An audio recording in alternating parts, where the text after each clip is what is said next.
Welcome, everybody, to the Resistance broadcast. I'm John. Thank you so much for joining us on TRB Live. That is right. We are live, unless, of course, you're listening on your favorite podcast app, which we like as well. But however you're taking in TRB, thank you so much for joining us. We appreciate everybody who's been supporting us as we enter this new era of the podcast. And we do have some announcements that we're going to make in a minute. But before we do, hello, Lacey. How are you? Hi, I'm good. Thanks. Yeah. I'm excited. You and I have been like eagerly waiting to talk about this stuff. So I'm like hyped. The right duck, now. what is it? The duck's feet in the water are like churning and burning and everything else is above the Like, surface. where are we going? We didn't talk about a duck. What are you talking about? Well, I think that's one of those analogies they say when everything you're working hard beneath the surface, and that's certainly what's been going on. Sure. So we have a lot to talk about. Before we get into that stuff, I just want to thank anybody who's joining us live. Thank you so much. We do have Ask the Resistance later in the show. So if you have a Star Wars question you want us to talk about or discuss, pop it in the chat using hashtag AskTheResistance. We also do have the hyperspace lanes are open for super chats. If you want your comment read on the show or it's an Ask the Resistance, you'll get first priority. And you support the show too. So we appreciate that very much. But most of all, we just hope everyone has a really good time because we are going to talk about Star Wars news. We're going to talk about how the confidence, the swagger of Tony Gilroy later in the show. But we also have a live version of Will of the Force, so a lot to get into. But We do. before we do that, Lacey, let's just get after it, I guess, right? Why wait? Sure. So Let's do it.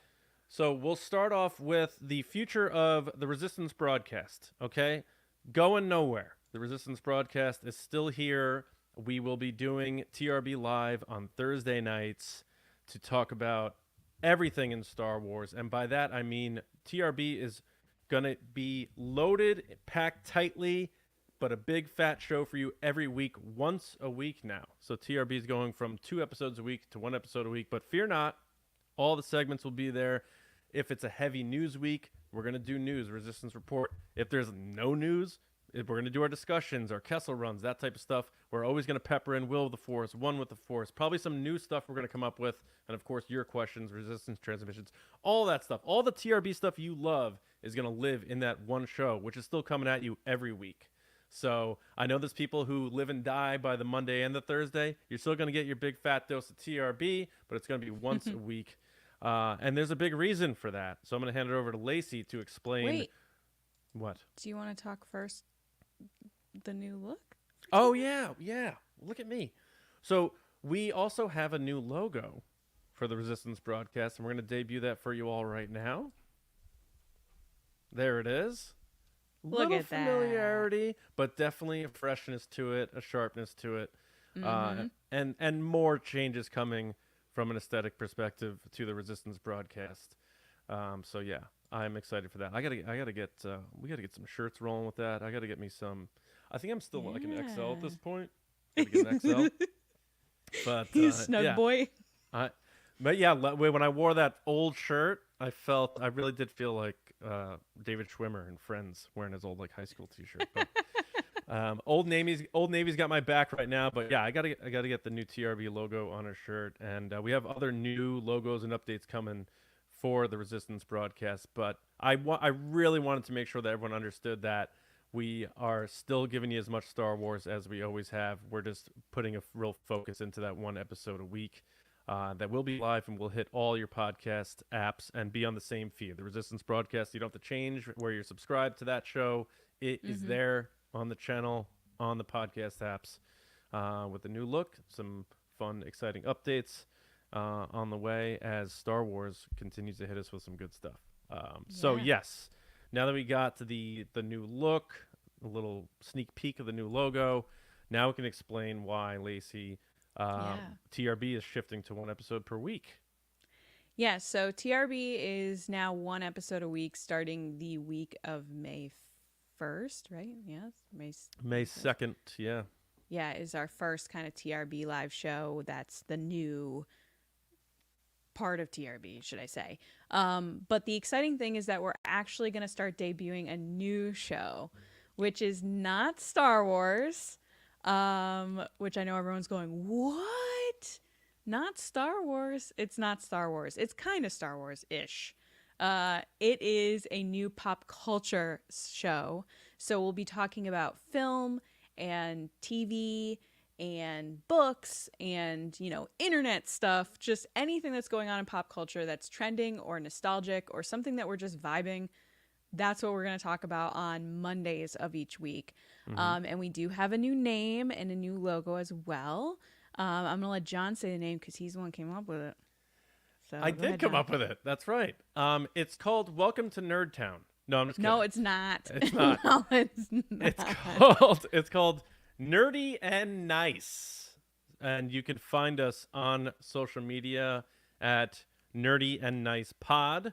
But there, if you're watching on YouTube, there's a look at our brand new logo and more to come with that from a visual standpoint. But yeah, Lacey, nerdy and nice, rolls off the tongue.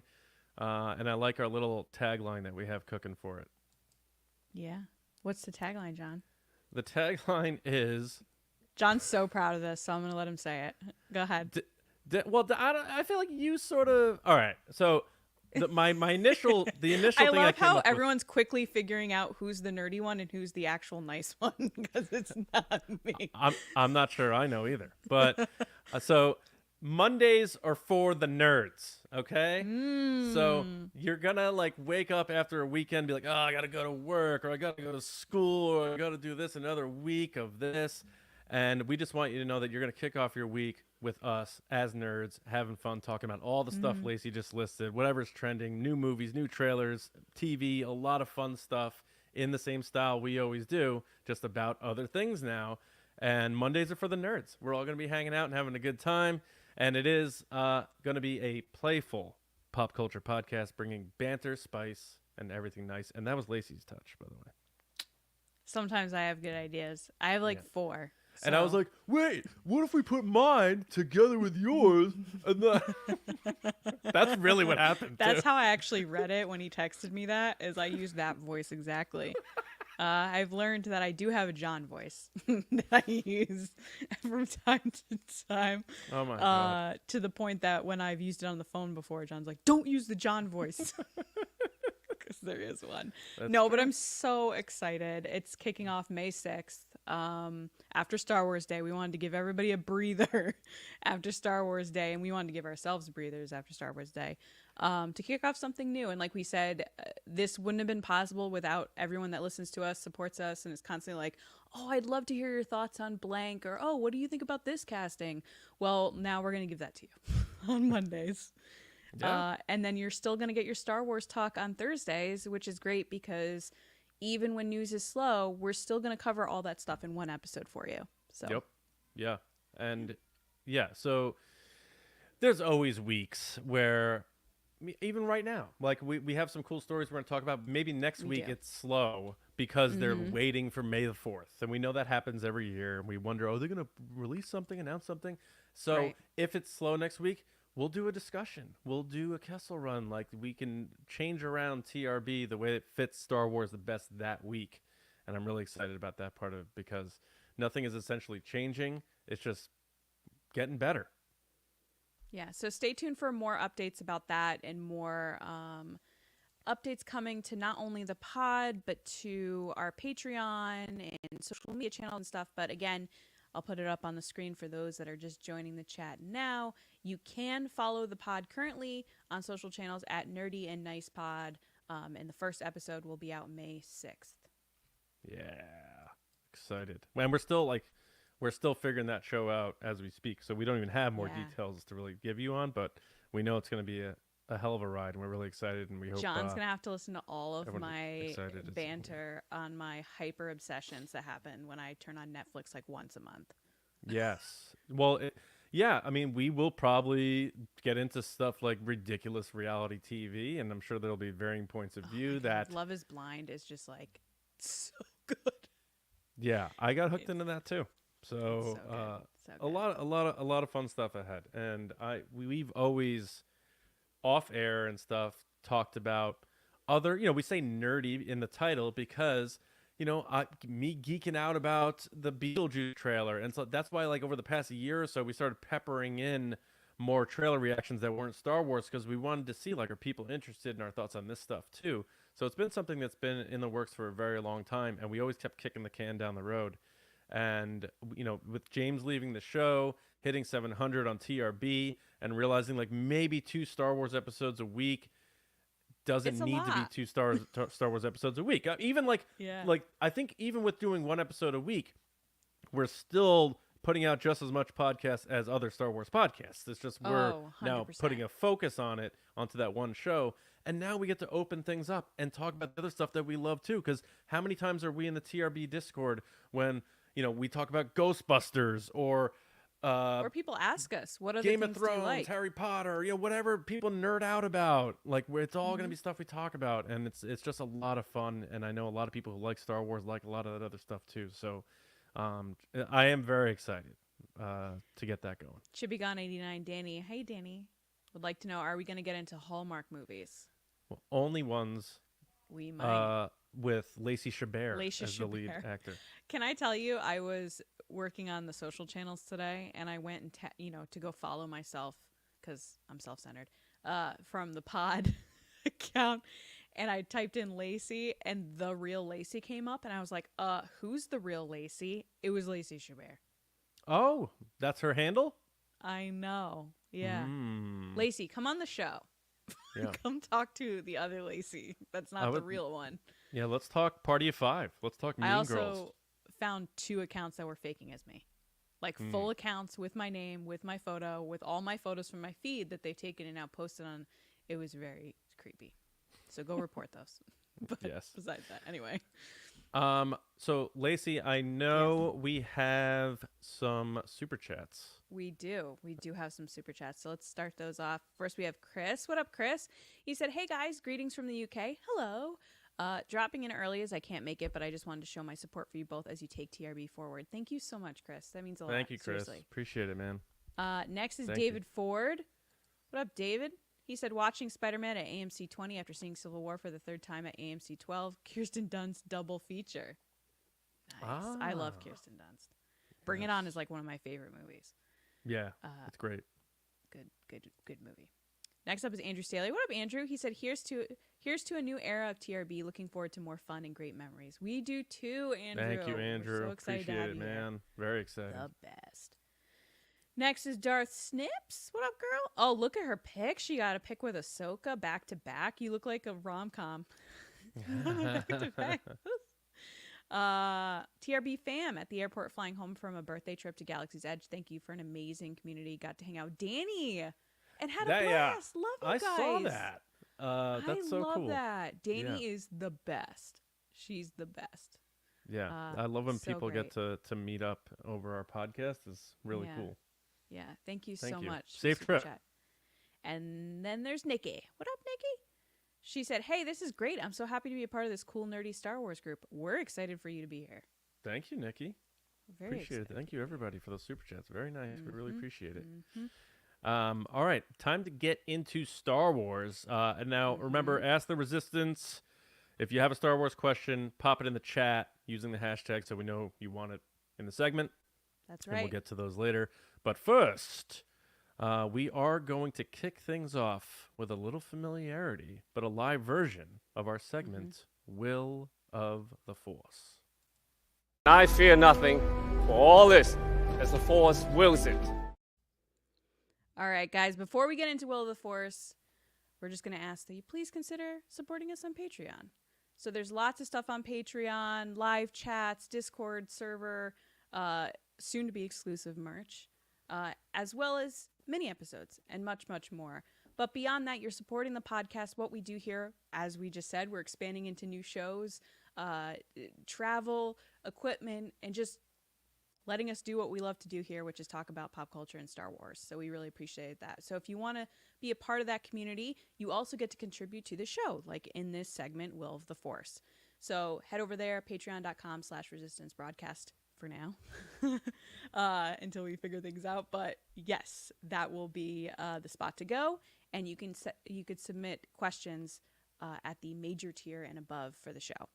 So for those of you that are joining in, Will of the Force, we confront the most pivotal questions facing the saga, navigating the currents of speculation and prophecy to uncover the truth as we decide, will they or won't they, throughout the Star Wars universe. So first up, we have a Patreon submission from Commander Joey Sack. Thank you so much, Joey. Hey, Joey. Who asks, will Rupert, is it friend or friend? Friend? I think it's friend. Is it friend? I mean, are you talking about the 1990s sitcom Friends? You're such a jerk. First question of the show. I don't know if it's friend. That's why I'm asking. Anyway, Rupert Friend ever play the Grand Inquisitor again? John. Did I ever tell you what me and Johnny's song is together, my son? No. Since he was a little baby, I always sung this to him from Toy Story. You've got a friend in me. You're such a jerk. That is our song, though. But anyway. Family Guy has one of the funniest skits when he starts to sing like that guy. And he's like, lady eating an apple. Yeah. Apples, you got apples. Yeah. That guy, Randy Newman. Randy Newman. That guy. All right. Will Rupert Friend ever play the Grand Inquisitor again? I don't think so. I know Ewan McGregor's like pushing for a season 2 of Obi-Wan Kenobi, and I think that's the only spot we'd likely see him in. I think they're dialing back on the Disney Plus series a bit. I'm not sure, Lando movie, does he work in there somehow with that timeline? I don't know. I don't think a season 2 of Obi-Wan's coming. And we know when the Grand Inquisitor dies. Well, with these days, you don't know. Way less than no we one ever has did before. ever really gone, John. Yeah, of course. But I'm gonna say no. I don't think he is. I thought he was fine too. People like dogged on the look because he is not an animated character and he couldn't stretch his head. But Right. I thought he did just fine. I thought he did a really good job in the role, and I think that was enough. So while I thought he was great, I just don't know that we're gonna see him again. So my apologies to my friend Rupert. Well, friend, you had a good run. I don't see him doing this anymore. I think this is a one-time thing. I really don't think they're going to do another season of Obi-Wan Kenobi. Like you've said before, John, I think word for word you've said, like, the only person they'd be pleasing is Ewan McGregor. Yeah. I like to think that Hayden would somehow get to play Darth Vader again. And as we have seen with the Empire state building stuff and the other things that Hayden's been doing, he's having the time of his life. Ahsoka, like, I will take all the Hayden that there is to give. Sure. But I just don't think Obi-Wan is that story. So the question is, are we ever going to get a Vader series, which someone was saying in the chat before? I don't know, but it's not going to have Rupert Friend in it. You can't do a Vader series, in my opinion. One, because You wanted one. I wanted a Vader movie, but Yeah. I just feel like Vader, like we're in that's Golden Goose territory. Like, you don't use Vader on Disney Plus, where the only potential of earnings for that are people subscribing to the service. Sure. I think if you do Vader in that capacity, which I don't know that they should anymore, I'll be there day one. It has to be a movie, because you have to imagine big bucks with a Vader movie. Like, even people who checked out of Star Wars, even people who hate Star Wars, Yeah. who still talk about Star Wars all the time, are gonna watch that 4 times in the theaters. That a Vader movie would be guaranteed bucks, but I like them having reservation on doing it, so I'm torn there. But I don't think there's any chance they would do Disney Plus for a Vader series. Yeah, I don't think they'd use Vader either, now that you've talked about it, because, like you said, he's such a big ticket character. I mean, they used him to advertise Rogue One. Like, when he showed up in the trailer, people lost it. And I think he drove a lot of the excitement and or one of the biggest moments of the movie. was Vader at the end of Rogue One. No doubt. He is the main character on the art for Celebration next year. Like, he's in front of Mount Fuji. Vader is so recognizable that, like, why wouldn't you want to do a Vader series? But alas, we don't have that yet. But I don't think we're getting more Grand Inquisitor. All right, the next question is, after seeing her return in the comics and now the upcoming Star Wars Outlaw game, assuming the Lando movie is made, will Emilia Clarke return as Kira in that movie? John. You go first. You want me to go first? If there's a movie being made with Lando, which right now it currently is, I would say yes, she's going to be in there at some point. I think she's making a cameo. I don't think she's going to be a main character, but they set it up in Solo where she walks up to him and she's like, oh, I know this perfect guy for this job. And he's like, oh, Kira, hello. Like, there's a story there. And I think it's an easy way to connect those movies together, because then when you go into Solo the next time you watch it, you're like, this exchange is about blank. Right. So I'm going to say yes, I think she will. I mean, not to be boring, but I'm going to agree with you. Because I love Emilia Clarke. Like, I want her to be in everything. I think she's great. She's so great. I loved her in Game of Thrones. I've loved her in almost everything she's done. And I say that because I'm looking at her filmography and there hasn't been a lot going on. Now, that could be personal choice, of course. We don't know. But I have to imagine if Donald Glover is doing this, and as, you know, we pose the question, let's just say it's being made. Guaranteed. I'd like to think that it serves as some sort of pseudo sequel to Solo. Right. I just sounded like Phil Collins there for a minute. But and of course, I would love to see Alden back and see, like, because, you know, we talk about where's the love and the romance and even a tragic romance. Like, the end of Solo is so ripe for that, because she leaves Han and he's literally watching her fly out of his life after betraying him, and she didn't have much choice in the matter. There's a lot to pick off there. But I do think she would come back if it takes place around that time, which I think it is. You know, they're not going to leapfrog Billy D. Williams or anything like that. Right. Lucasfilm doesn't really do that. The only time they've done it so far is with Mon Mothma for Ahsoka. But I think so. I hope so. Yeah. Next up is a Patreon submission from Commander Ian Thompson. What up, Ian? He said, will we get any surprise announcements on May 4th? If so, what do you think they'll be, John? I don't think anything big. I don't know what they would announce, because I don't think they're going to be announcing any new Disney Plus shows. I would think if that is the case, probably D23. And for movies, I think we sort of get what's going on with movies. We may get a casting announcement, but as far as like a project or something, I don't think so. So I don't know what you mean, Ian, by surprise announcement.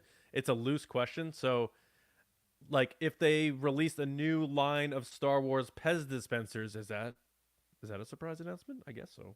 But maybe a casting announcement or something. But I'm going into this May the 4th like I do every year, because I learned my lesson. I'm always expecting big announcements, and usually they don't, as far as I remember. They've put stuff out on May the 4th, so I'm leaning no. I don't know. What do you think, Lacey? I think we're going to get an Acolyte trailer because it's a month out.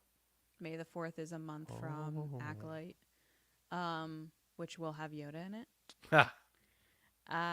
Which is our pizza pie bet for those. We do have a pizza pie bet. Following along at home. Wait, what's the bet? Refresh the audience. The bet is at any point, not on just May 4th, any point, any trailer for the Acolyte, Yoda will show up. I feel like you stretched the dough on that a little bit. I did not stretch the dough. I enjoy your working pizza terms into it. But I did not. That was it. It was before the show. Because the whole joke was that you were saying that, why would they put out a trailer for Ghostbusters? This is my John voice, by the way. Why would they put out a trailer for Ghostbusters when there's Ghostbusters is out? and they put it out right before Ghostbusters came out. So I was saying, well, the Acolyte's going to obviously put Yoda in their trailer, and that's how this whole thing came about. So I have approximately a month and 2 weeks to make Yoda show up in a trailer, or I owe John a pizza. And if he does show up, I owe you a pizza. Delivered. Delivered to the other person's house. Yep. Yes. Yep. Yeah. Yep. 100%. Yeah. Yeah. So So we'll see what happens. my with big May 4th announcements, I think there's going to be the trailer for Acolyte. I think there will probably be some type of book announcement on that day, as well as some type of casting or directing choice for an upcoming project. that. Wow, that's big. That's Yeah, bold. I think those are my three picks. All right. We will see what happens.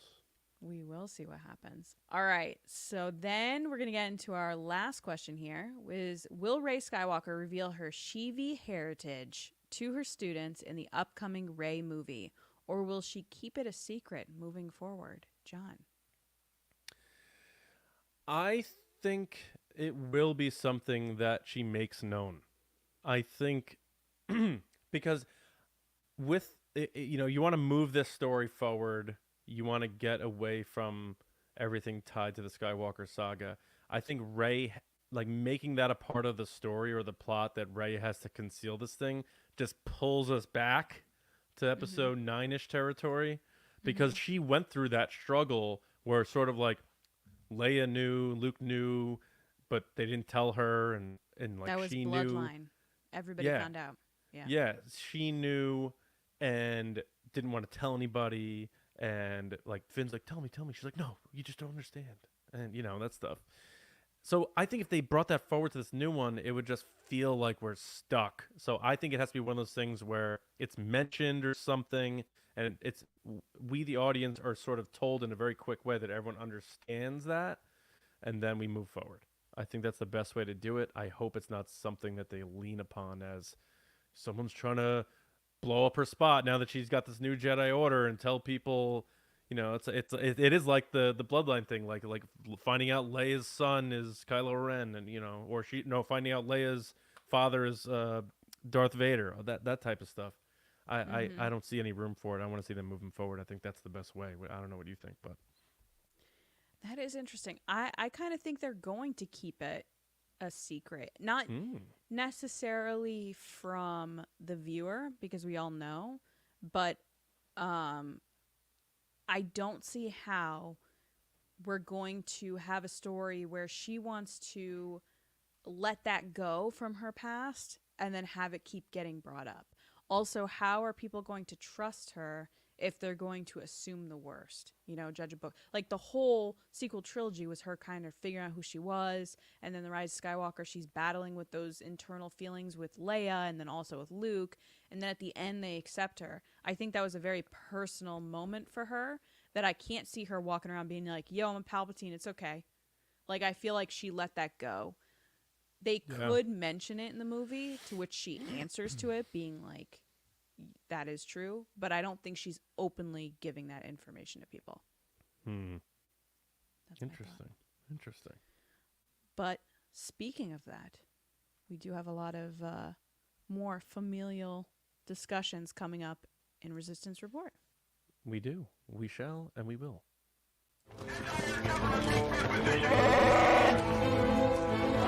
It's the Resistance. All right, news, Star Wars news. We'll get into that in just a minute. Before we do, Lacey, I did see a super chat come in. We did have a super chat come in. That is true. One of the best people ever, CHIBIGON 89. Dani, what up, Dani? Thanks for the super chat. She said, I need to head out. Mom's B-Day. Happy birthday, Mom. Happy birthday. But I wanted to congratulate you on this new era of the podcast. Can't wait for the launch of nice. I always say this backwards. Nerdy and nice. Nerdy and nice. Happy birthday to Darth Snips and Diana. Guys, Darth Snips, Diana, happy birthday as well. Awesome. Congratulations. Happy birthday. You're born. Happy birthday. Thank you, Dani. Thank you so much. And we got another one just now from Jolt and Jedi DiMaggio. Yo. Like, a rare chance for me to catch you guys live. Keep doing everything you do for us. Thank you. No, thank you. Thank you, man. Love Appreciate that Is very, that very much. Darth Revan? Looks like Revan, a right? Revan situation in his looks so profile cool. picture. Yeah. Sick. Thank you. And then Christian Morales. What up, Christian? Christian, which one is it, man? He says, I'm at my kid's violin recital, so I can't stay. But I want to drop by and say hello there. Oh my God, he outs himself. All right, His that's kid's like wee, wah, wee, Yeah. wah, wee. that's like that actually sounded. I closed my eyes for a second and I thought I was listening You're to right there. Yo-Yo Ma. Mozart. Yeah, Yeah. yeah. I don't know any famous violinists. I don't even think Yo-Yo Ma plays the violin. He might, but Chris Morales. You're like it's like those guys in the commercials that you see. You think they're taking a video of a wedding, but they're really watching like golf. That's what he's doing right now. But thank you, man. Appreciate it. You're the man. Appreciate it. Awesome. All right. Let's get into it. Let's get into it. First things first. Bad Batch, Season 3, Episode 13, Into the Breach. We are marching towards the end of the Bad Batch, and we are in this situation where a little Andor-y, which it's funny, I talked about that last week, how the music Oh my gosh. felt so like Andor. Yeah. So also a little Shawshank vibes going on with Omega looking to break out through the wall. But the juxtaposition of her being in there and trying to plot a plan to get the kids out. Meanwhile, you have the Bad Batch trying to get to her to help get her out. Something's going to give here. I'm still hoping for a happy ending for everybody. I'm at this point, I'm very confident that all the kids are going to get out. I hope did the same for Omega. Bad Batch, I'm not sure what's going to happen because they already lost Tech, and I wonder if it's like going to be one of those sacrifice things that Star Wars loves to do. Dave Filoni loves to do. Yeah, but I enjoyed the episode because I like cat and mouse stuff, and while some of the stuff was predictable, like when she heard that they were coming back into the room and she started boarding up the tiles on the wall, and I'm like, they do that thing where they make it seem like she's gonna get caught, and then I'm like, she's It's gonna the be parallel cut. Yeah, she's gonna be sitting. Is that what it's called? Yeah, it's a parallel cut. Yeah, it's a parallel cut. So, You know what? You want to know the famous one that in film school that I was taught on, like to build tension? No, what is Silence of the Lambs. it? Oh yeah, Where they're going into the person's house, and it's like the FBI agents, and they're trying to get in the house, and then they're cutting between the guy and them running to the house, and then they go into the wrong house. Oh yes, yeah. That's kind of like Yeah. you see No this one happening does that over a lot. here. Yeah. You see it, and you're like, oh my god, that's gonna happen. It's gonna happen. It's gonna, or like Batman does it. Yeah, Dark Knight. Batman. Christopher Yeah. Nolan did it. Yeah. Yeah. And then of course, yeah, she's just sitting there nice and calmly in her bed, so to speak. But so there were predictable elements of it. But I loved what the Bad Batch were doing too, because I felt like for not a lot, but pockets of this series, they were almost sidetracked to worry about Omega or other things to the point where they couldn't operate as a machine. And we're seeing more of them working cohesively together. Or if they're separated, just trusting the other one to get it done, and they do. And there's classic moments of this where they just get attached to the ship in time, and Omega just gets the wall pieced back together. And it's that classic Star Wars, Indiana Jones, George Lucas prescribed, make you nervous storytelling of just getting away or just getting in time type of thing. I enjoyed it. I'm curious to see where they're going to close this thing out. But your thoughts on Bad Batch? Because you haven't been the biggest Bad Batch fan. You haven't watched all of it and stuff. But yeah. I'm not. I'll openly admit I'm not. But that's okay. It's all right. There's tons of stuff for everybody liking Star Wars. But I won't discount its storytelling abilities and its music and its character development. It's still an awesome show. It's just not my favorite, and that's okay. That being said, this episode was super tense, as you were just discussing. Like, the idea that Omega is stuck in this situation that we felt similarly with the Mandalorian and Grogu, where he handed over Grogu at the beginning, and everyone's like, "What you're handing over a baby?" Especially now that I'm a mom, it's like a very tense situation with children. Anytime there's children involved, it's like automatically the stakes are higher. I think she's gonna get out. There were a lot of connections with Andor where, they're both in prison and they're both trying to get out and they're working together, and she's kind of leading the charge just like Cassian was. it's my understanding the doctor's name is Hemlock, right? Like that's a clear kind of connection with like literary references of hemlock and like death and mortality.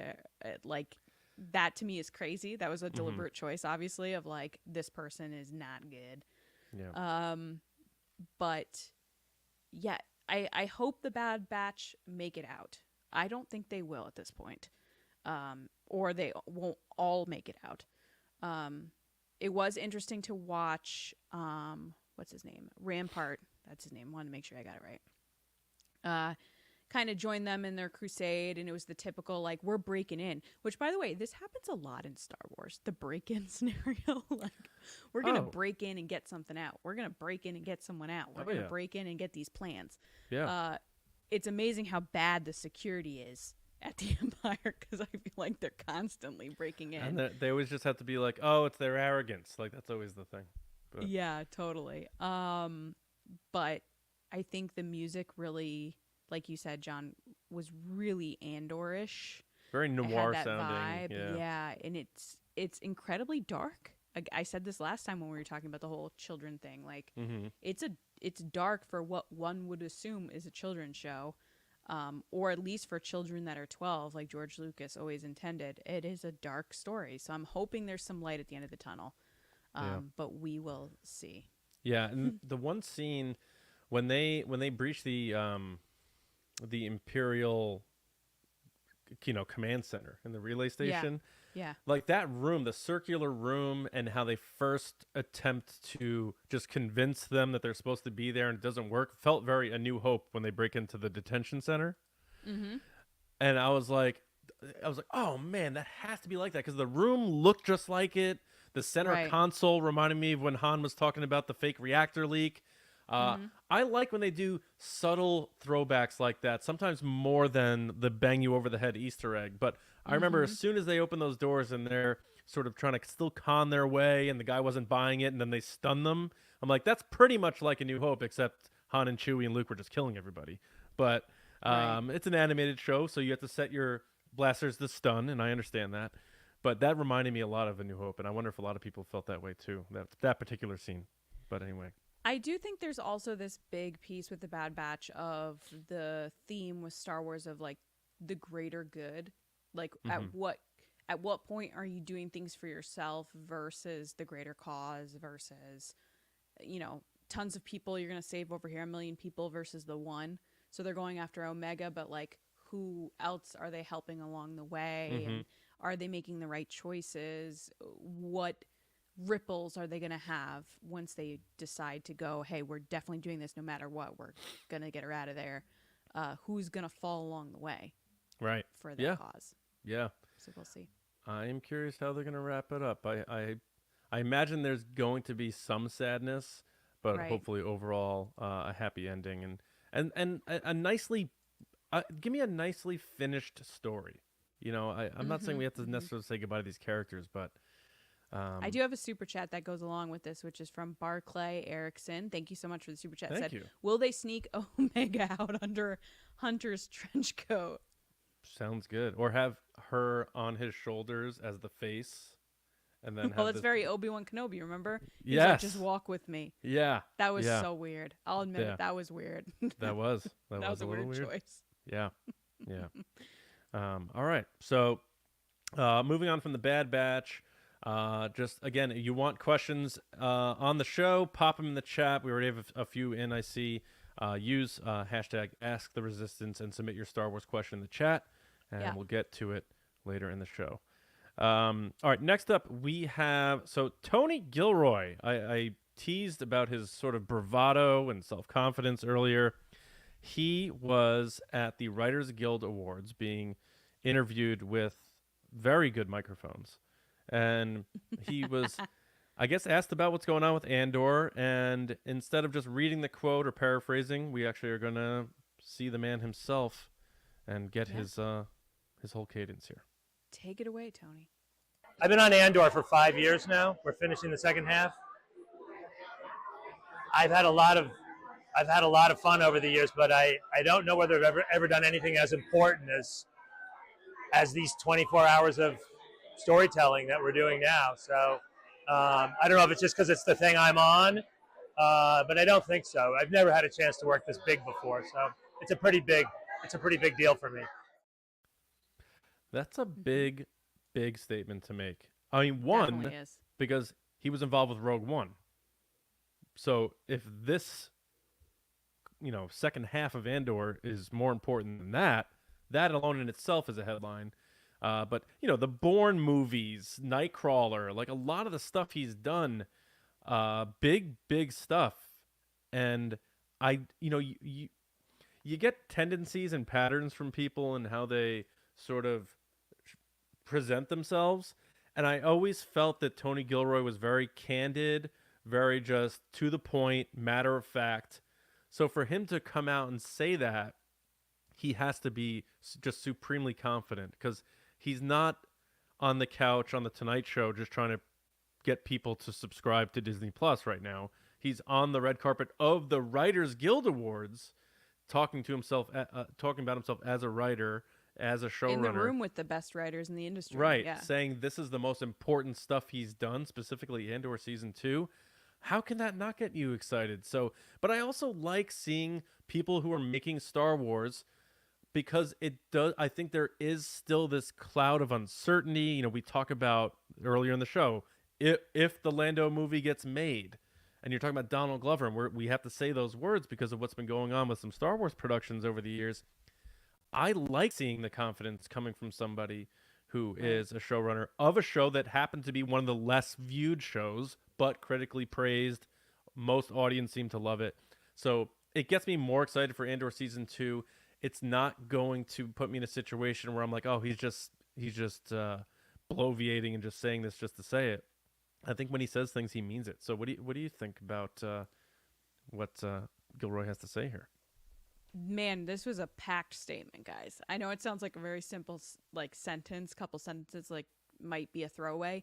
I don't think it was at all. I think he's saying so much with these statements. So first of all, he's talking about the importance of storytelling, which tells us that the stories we're going to get in Season 2 are going to be deep, emotional, a lot of character development. That just excites me, because that's one of the things that made it stand out in the first season. We're also going to get scale. To say that this is the biggest project you've ever worked on, to me, that talks about cinematography, locations, shoots, costumes, makeup, visual effects. Everything we're going to get from this is just at a bigger scale than he's ever done. And like you said, John, he's worked on all these crazy projects, including Rogue One. So to say that this is the biggest thing is just really exciting. I think there's also the continuation of quality. He knows that Andor Season 1 was top-notch. It was critically acclaimed. Most fans really, really liked it. But more than that, the industry loved it. People are saying it's the best Star Wars that's ever been made. It's a story that everybody needs right now, that kind of thing. So we can expect that to continue on with Season 2. Mm-hmm. And then the other thing that kind of piqued my interest was the possibility of some type of interconnected storytelling, because he says something that's, I don't know, it just kind of piqued my interest, where he says, this is the most important 24 hours of storytelling. So you're like, okay, what do I think of? I think of the show 24, where it's every episode is an hour of this full day, or just the amount of time that he's saying is important has to be a story that connects to all these other parts of the galaxy, that weaves its tail into other places. Good point. That a couple sentences, all he said was 24 hours is really big to me. I'm like, oh my God, he just said so many things in 3 sentences. So do you think, because every 3 episodes is going to represent a year, in the last 4 years counting down to Rogue One, do you think the finale is going to be one of those we're dedicating, or the last 2 episodes are going to be dedicated to one day because it's this important day? Do you think it's going to be at the end? Well, the end in the sense of Cassian's end? What do you mean by end? The end of the show. Whatever gets Cassian to leave to go to the Ring of Caffrine to start off Rogue One, because they did say this is going to go right up to the end. Yeah. So when he says these 24 hours, if he's referring to in the story, then I wonder if it's these 3 episodes are a whole year. These 3 are a whole year. These 3 are a whole year. And then this one is a whole year, but the last episode is going to be about this one day. Like, really just make the, like, whatever That's happened that wild. day is very important. Yeah. That would be insane storytelling to Yeah. like go fast, fast, fast, slow. We're Yeah. dragging this out. And it's probably going to be the most tense thing ever. Yeah. I don't know how I feel about that. Like, I don't know if that's how you would do it, but I could see him doing it. I think that in saying that this is the biggest thing he's ever done, it's ambitious, it's, you know, the best storytelling, to me it means that every single minute of this season counts. Mhm. Like, no one better say anything is filler, because he's making every single minute, hour count for this Yeah. story. And I think there is, you can't look at the story of the rise of the empire and a resistance and a rebellion without also looking at the current times in the world. I think he also finds the importance of the little guy winning in the end, or the little guy getting ahead against the big bad guy in times where we're seeing this now in the world. So I think he also is on that side of it too. He's like seeing the reflection of current times in this story. Yeah. Like a story people need, kind of. And it could be because he did say something about how they wanted him to do 5 seasons. And he's like, I can't spend that much time on this. Because So he said he's like, 5 years. I didn't even realize it. He's been on Yeah, this so- for 5 years. Yeah. So, and then before that, Rogue One. So a part of this could also be the fact that it is toward the end now. And maybe he's enjoying that fact and he's appreciating it more, as opposed to, like, you know, when you start a project and you like look too far down the road, you're like, we have so much we got to do. But now Right. that maybe he's at the end, because he uses the word fun too. So maybe now that he's at the end, it's sort of this mix of executing, confidence, but also more reflective, because they are reaching the end of the road. And as far as I understand it, this is the end of the road for him in Star Wars. I'm sure if it was up to Lucasfilm, it wouldn't be. But to me, it sounds like I think he's ready to move on. he's all set right now. So he's gonna give it his all to close this thing out. And There's also the piece. what a quote! Yeah, and there's also the piece of he was faced with so many different delays and issues and challenges with the writer's strikes and production delays and, you know, COVID throughout this time through this project and stuff like that, where he's basically promising you that that doesn't matter. All those challenges that they were faced with, all the delays, he's still going to deliver on what everybody expects from season 1 and make it better than that. So I can't wait.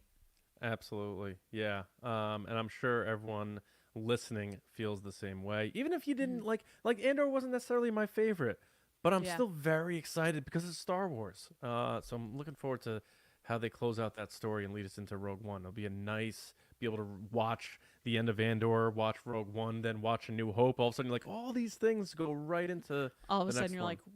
like, what happened? What year is it? Yeah, what day is it? Where are my kids? What is happening? Yeah. All right. So next up, our last news story, Lacey. Gonna start off with you here. The Acolyte team. More stories coming out. This time it's Entertainment Weekly providing the snippets, but again, it's Daphne Keane making the quotes. Again, for people who don't know Daphne Keane, if you saw Logan, she was the young girl who played X-23, the clone of Wolverine. She's grown up now, like 20 years old, playing a Jedi apprentice, and she has a lot to say. And Lacey, the quote that people took away from this, and I want to get your thoughts on this first, and then, of course, anything else you took away from this article, but the quote was regarding the lightsabers. Yeah, that was a very frequent conversation that we had. It was very much, we want to top the Darth Maul fight, the most iconic fight, I think, in the Star Wars cinematic universe. It's such an amazing fight, and we were all so excited about the saber fights. There's such a skill and a craft to it that it feels so OG Star Wars and feels so impressive when you see it as a viewer. Now, people took that quote and gave their opinions on that, but I want to see what your thoughts on what Daphne had to say, plus anything else you took away from that article. Well, the title of this episode is The Bold Claim Tony Gilroy is Making About Andor. I would turn that around and say that is a bold claim that Daphne Keane is making about these lightsaber Bold fights. ambition, yeah. Yeah. I'm surprised she said that they're trying to top that, because I think that automatically creates this competition that's kind of unnecessary. Like, everything's its own project. It doesn't have to be like this or that. I understand drawing the reference into fans' minds, like saying, like, remember how awesome this was? That's what we're trying to do, which I appreciate. But at the same time, like, to say that you're going to be better than Ray Park, like, I'm sorry. That's a bold strategy, Cotton. Let's see if it pays off for her, because Ray Park is Ray Park. And I think we all have to acknowledge his skill and just overall athleticism that is insane. Yeah. That being said, from her quotes and interview in total, I took a lot from like nostalgia and how she grew up with Star Wars and would grab sticks and play in the street and be like, I have a lightsaber. And the fact that she was doing kind of the Laura Dern thing where she kept making noises with her mouth and they were like, stop doing that, please. Right. Because it shows up on film. The thing that made me kind of laugh to myself was when she said that she was smiling so much that they were like, stop smiling so much. And she's like, how could you not? Like, you're doing Star Wars. That is cool. It's so exciting. Because I know anytime I talk about Star Wars, I'm smiling and excited. And just the idea of getting to geek out about it is just such a thrill for me. So the thought of being dressed up as an alien in Jedi robes, running around on a set with lightsabers, like, how could you not be smiling? Agreed. It's just so exciting. I've been saying for weeks with the Acolyte, the thing that I'm most interested in is the lightsaber battles and the fighting and the choreography with the stunts. I think this show needs to have good stunts and choreography of lightsabers if they want to make it have the impact that they're trying to make. Yeah. You can't have fake visual effects fights. You can't have, kind of lame just smacking fights or, too much spinning. It's got to be really well-timed, kind of beautiful athletic dances that will leave you being like, whoa, they're really great. But yeah, I think she said great things. It's just getting me more excited about the show. But yeah. I highly doubt they're gonna top Ray Park in Phantom Menace. Like, because regardless of what you think about the Phantom Menace, that fight scene, as soon as those doors opened up, it's one of the best entrances in Star Wars. Oh, yeah. So I take up that challenge that she's posing here. Prove me wrong, Daphne Keane. Prove me wrong. But it does lend a little bit of detail into her character because they told her to stop smiling all the time. I wonder if, first of all, her character's really serious. Because if she was a smiley character, they wouldn't care if she's smiling all the time. Right. Or two, how dark is this show that they're telling her not to smile? Stop enjoying yourself. I think maybe the latter. Yeah. That's a lot of pressure on the composer Michael Abels, because pairing with that Duel of the Fates is the track Duel of the Fates by John Williams, which elevates that Phantom Menace lightsaber duel. I have a hot take on this. I don't think the Darth Maul Duel of the Fates is the best lightsaber duel in Star Wars. I'm not saying it's the best one. Are you arguing what she's says? saying? Yeah, she's saying it is. So the only thing I don't think it's dangerous that she said this, but it immediately allows the chance for fans to build up expectations now for the lightsaber work in this show that didn't need to exist. So now, for people that's kind of what I was touching on. It's like that competition that's unnecessary. Yeah. For people who dial into this and like absorb this quote, even if you try to train yourself not to, you're going in saying like, oh, well, I'm expecting good stuff here. She aimed high for the Darth Maul stuff. So if it doesn't reach that for them, especially on Disney Plus, I know they're shooting in live sets and stuff. It just creates unnecessary hype. But again, I like the confidence and the ambition. Actually, the better word is the ambition that they are aiming that high. Why not aim that high? Try to be the best you can doing this Star Wars stuff. But yeah, prove me wrong, basically. I like my lightsaber duels to have dialogue, and especially in a show like this that's supposed to be a mystery and we're trying to like uncover things. I want people to be like, who are you? Where'd you come from? Or trying to lure somebody to the dark side. I love that stuff as opposed to just the aerobatics and all that stuff. The one My one takeaway from this quote, which might be a tell, sort of like you were bringing up, Lacey, about like maybe she's not supposed to be smiley because of her character and stuff. She brings up the two people she spent the most time doing lightsaber stuff with, which she refers to him as JJ, but that's Lee Jung Jae. So she calls him JJ, which is funny. She's saying that he got so good at his lightsaber work, but also Charlie, who we saw paired together with her in that photo. He plays Jord Fandar, the guy from he was in Russian Doll. So to me, these are the two characters she's spending the most time with, at least in the action scenes. So then when I look at it and who these characters are, you have Lee Jung Jae, who plays Sol, who's the master. She's one of his Padawans who is really good, like almost sounds a little like Ahsoka, where she's just really good at what she does, but she also respects her master. And then you have this other guy, Jord Fandar, who is a master, but he might not be as good as she is. So the three of them are going to have She's giving me Shin Hati vibes. Oh, really? I think she's going to be more of a chill, like, not by the book Jedi, but respects her role as a Jedi. But again, this show, they may just turn us on our heads on that. But I think there's going to be some sort of clear dichotomy between Sol, Jord Fandar, and Jackie Lon. I have to get these names down, who Daphne Keane plays, because she points out here that those are the two that she spent a lot of time with the stunt team.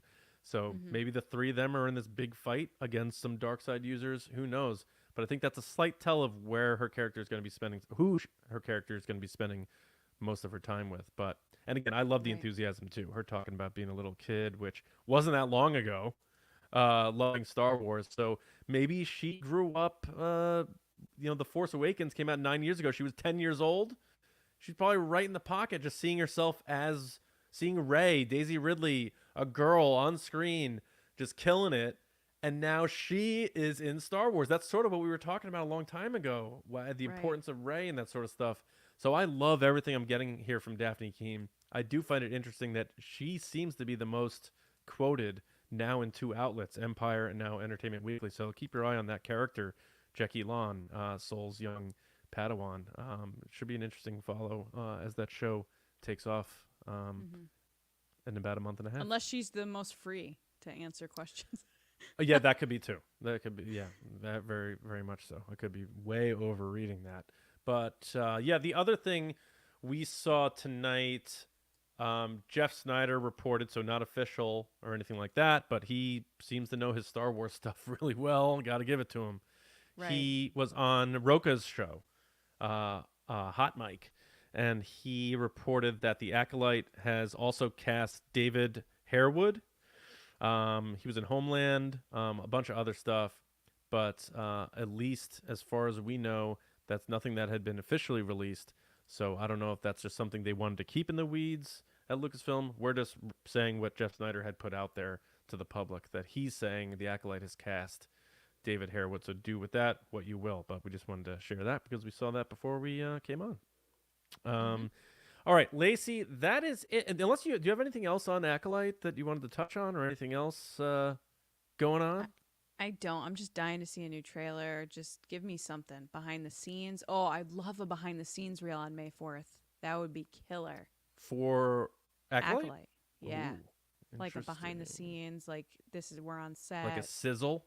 Yes. Love me a good sizzle. Yeah. What was the sizzle? Was it Andor? We got that sizzle on that big webcast that Kathleen Kennedy did. That was cool. Oh my God, like that webcast. You know what we got to do, Lacey? We have to, on one episode coming up, we have to rewatch that webcast and say like, nope, yep, nope, yep. Just go through it and oh my goodness, see what happened. What a moment. What a moment. All right. That wraps up the Resistance report. So why don't we get to some of the questions that were submitted in Ask the Resistance? I've been wondering, what are midichlorians? All right. Now, I know we have a couple super chats. So why don't we get to those first? We do. So first up, we have Mike Ramori. What up, Mike? This is his 5th super chat on the show. Thank you so much. Mike, thanks, bud. He said, sugar and spice with nerdy and nice. Cheers to the new era, TRB. Thank you guys so much. Or thank you so much, Mike. He said, love the new logo and XC Teddy or the new direction. Excited for the new direction, I'm going to guess. I read whatever's on the teleprompter. XC Teddy. My daughter Reagan says hi. Hello. Hi, Reagan. Nice to see you. Beautiful name. Thanks for the super chat. We're very excited too. It's been, like we said, in the making for a little bit now. And it's one of those things that are like, let's do it. Let's make that jump. And we're excited. Of course, it wouldn't be a show without a super chat from Freezy2324. What up, man? He said, sup, guys. Can't wait to grab a new shirt. I can't wait to see what your photo is every week, because this week it's Mark Hamill. And every week it changes, and I thoroughly enjoy seeing who you're with every week. Yeah. Very cool. Yeah, we'll have new merch up soon. Stay tuned. Yeah. Yes. And we also have some other designs too, because we did do the new logo, but we also might have reworked some older logos, so there'll be like a couple versions you can choose from. But yeah. Yeah, we needed to be back with you as soon as possible, but things are still working. We're still working. My hands are in the dough, Gilleran. We're another pizza reference. Lacey's I doing made a pizza last weekend. Lacey has the shovel, the shovel they put in the oven. You're doing that. I'm doing the dough. Isn't it a pizza board? Is it a board? It's a board. It's on a shovel? No. Huh. It's a pizza board. But I did make a pizza last weekend. I was very proud of myself. So I'd made pizzas previously, and they never worked right. Like the dough never stretched really great, and it was awkward. Mm-hmm. So the other weekend, I was at Stu Leonard's, and I stopped. Of course, I was at Stu Leonard's. Stu Leonard's sponsor us. I was at Stu Leonard's, and I was stopped by the pizza section, and I watched the guys that work there for a little bit. Yeah. And I noticed they don't stretch it out on the table. No, they flip it in the air. No, not even that. They hold it up and stretch it as they keep spinning it, and they stretch it as they go. And so I was like, you know what? I'm going to try that. And I tried it, and it was amazing. It worked great. I was like, I'm using gravity. It's a little science. I also love that you're in Connecticut, the pizza capital of Earth, and you're like, let me see how those Stu Leonard's boys make their pizza.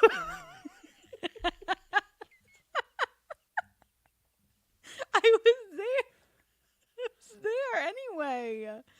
Okay, if anybody's wondering, they have great sales on organic milk. So if you're looking for organic milk at half the price of everywhere else, that's where I go. And so when I was passing by, I want to make a real nice sandwich. I'm going to hop down a Subway and see how the boys get it done. Spicy Italian.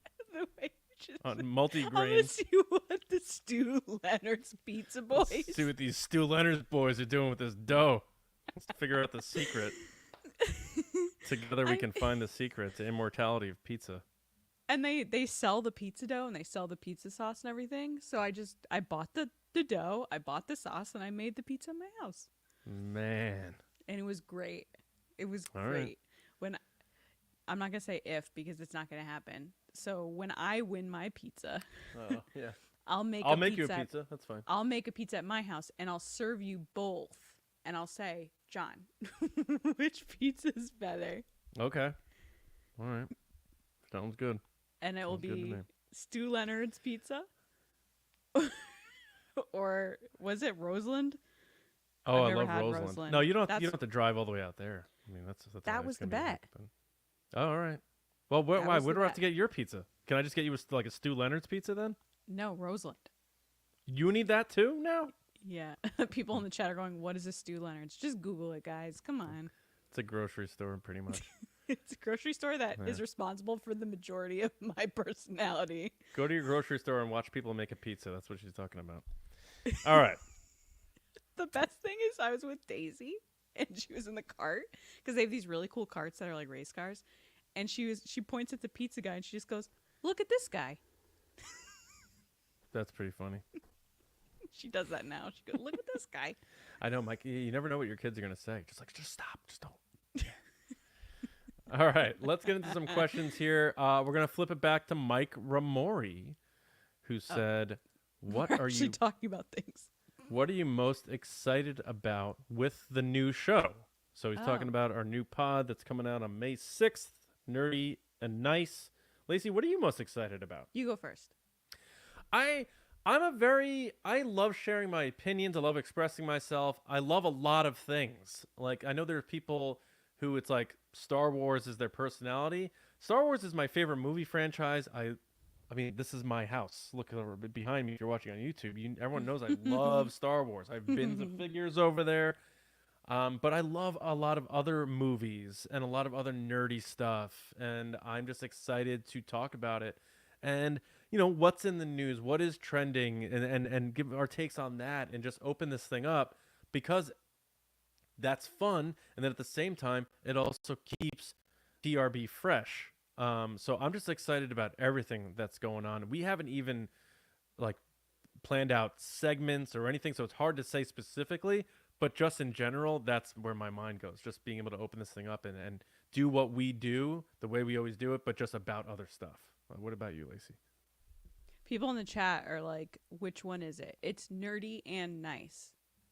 Did I not say that? I said that. I think you did. No, but I'm saying people in the chat are saying they don't know which way it is. Nerdy and okay. nice. Nerdy comes first. Yeah. It's okay. It's new. I get it. Yeah. What am I excited about? I'm excited to talk about all different types of stuff. I'm what the youngins call chronically online. I'm always online. Mm-hmm. I know what's trending, what's going on, internet jokes, stuff like that. I look forward to talking about like memes and stuff that are trending that are related to movies and TV and stuff like that. I'm excited to talk about other movies and TV that have nothing to do with Star Wars. It allows me to then come back to Star Wars with a fresh perspective because I've talked about other things. Plus, I just, like John said, I have other interests outside of Star Wars, which not a lot of people know about, but I'm excited to tell you about them and show you, nerd about all different types of stuff and talk about things that have impacted me as a person, all different types of content that have made me who I am. That's not just Star Wars. So that's my answer. Very good. May 6th. May 6th. Yeah, it's going to be a lot of fun. Hope everyone enjoys that new venture. All right, next up, we'll go to Frank Grande. And Frank asked, do you think we will ever see a live-action young Ben Solo, whether series or movie, even a small role? And do you think Finn Wolfhard could play him? Lacey, what do you think? No. And no. Actually, no to the second part. I don't think Finn Wolfhard will play him. But I do think, we've talked about this before. What was the most recent project we were talking about where Ben Solo might show up? I think he's going to show up if they do anything with Luke Skywalker in between. Oh, was it the Mando and Grogu movie?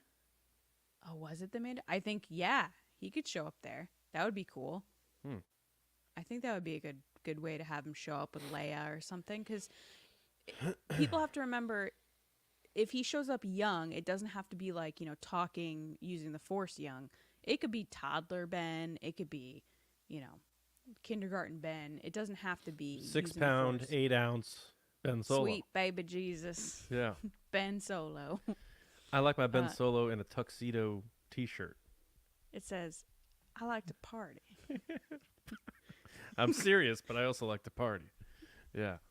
I think the Finn Wolfhard thing is so funny because for so many years, everybody was like, Millie Bobby Brown should play young Leia. It's like, homegirl's getting old. for even Stranger Things. Like, she's done with Stranger. She said that she wants that to be over. So yeah, and Finn Wolfhard, like, I think people only picked him because he was like 15 at the time and he had similar hair to Adam Driver. He doesn't look like Adam Driver. He has the nose lip structure. Maybe. I feel like he's a little more wiry than how you think of like Adam Driver, and I know kids have wiry bodies, but I think that ship has sailed too. Wiry. I've never heard someone describe someone as wiry. No? No. All right. Well, now you have. So, Wiry. bucket list. I don't know that we're going to see young Ben Solo either. I also think when it comes to Ben Solo, I feel like people, more than a lot of other characters, it's like Adam Driver or nothing. Like that, he is Ben Solo. So if you give me a young Ben Solo, I don't know how many people care as much because everything that Driver put into the role, and to this point he's been the only person that has done it. Now I know we've seen them really take big swings, obviously with Obi-Wan, with Ewan McGregor, that wound up being incredible. Alden Ehrenreich, I love. Some people didn't. I think a lot of people have come around to that. So it's not, no character is sacred except Luke. I mean, they did little kid Luke, but they're doing the whole CG thing to keep Mark Hamill's face as young Luke at this point anyway. So I don't know. I don't think so either. But Frank, I hope we're not bursting your bubble there. I'm actually surprised you said no too, Lacey, but you make good points. All right, let us go to talking Star Wars, but the second one. Yeah. Any rumored cast or anyone you want to see join a Star Wars project? Any rumored cast? I mean, we've talked about this before. I've always wanted Sean Bean to be in Star Wars. So you know that. So that's my pick. It's not rumored, but it's just who I just love him. He was great in Game of Thrones, great in Lord of the Rings. That feels like it could play in the world of Star Wars, that type of acting. And he always plays a good villain too. So that's my pick. I always love Sean Bean, and I would love to see him in Star Wars. Do you have anyone who's either been rumored or just someone you would love to see launched into the Star Wars saga? I don't know right now off the top of my head because I feel like everybody that I would have said is in Dune now. So it's like, I feel like they have now jumped on that, and it would be weird to have them then jump to, like, Zendaya I think is great, and I would love to see her in Star Wars, but she's such an important character in Dune that it's like, how many franchises is she going to take on? But then again, she is MJ in Spider-Man, so, could she do it? Sure. I would love to see her. I know I've said before Keke Palmer. I'd love to see her in Star Wars. Oh, yeah. Yeah. I think she's fabulous.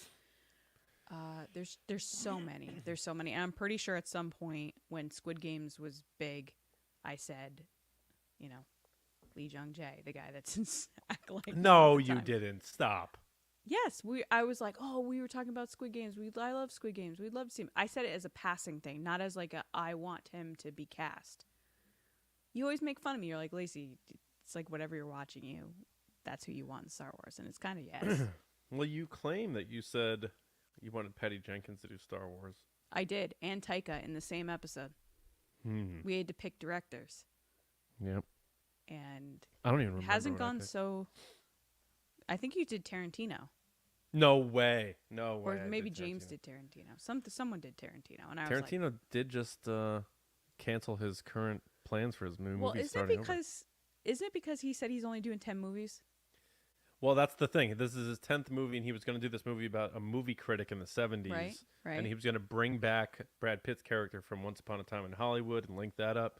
But now he's changing it and doing something completely different. So we'll see. At least he's not James Cameron, who's been stuck in Avatar for like ever. Nothing makes Matt more angry than the fact that James Cameron has stopped making Terminator and or good movies. He says to do Avatar. Agree more. I couldn't agree more. He's going to be doing Avatar until he's like 76, 77, and then who knows. I know. But I mean, Scorsese's not stopping, so who knows? All right, let's get to one more here, and it's going to be Tom Favada or Favada. Favada sounds. Favada. I like Favada. All right, Tom. Tom, thank you for the question.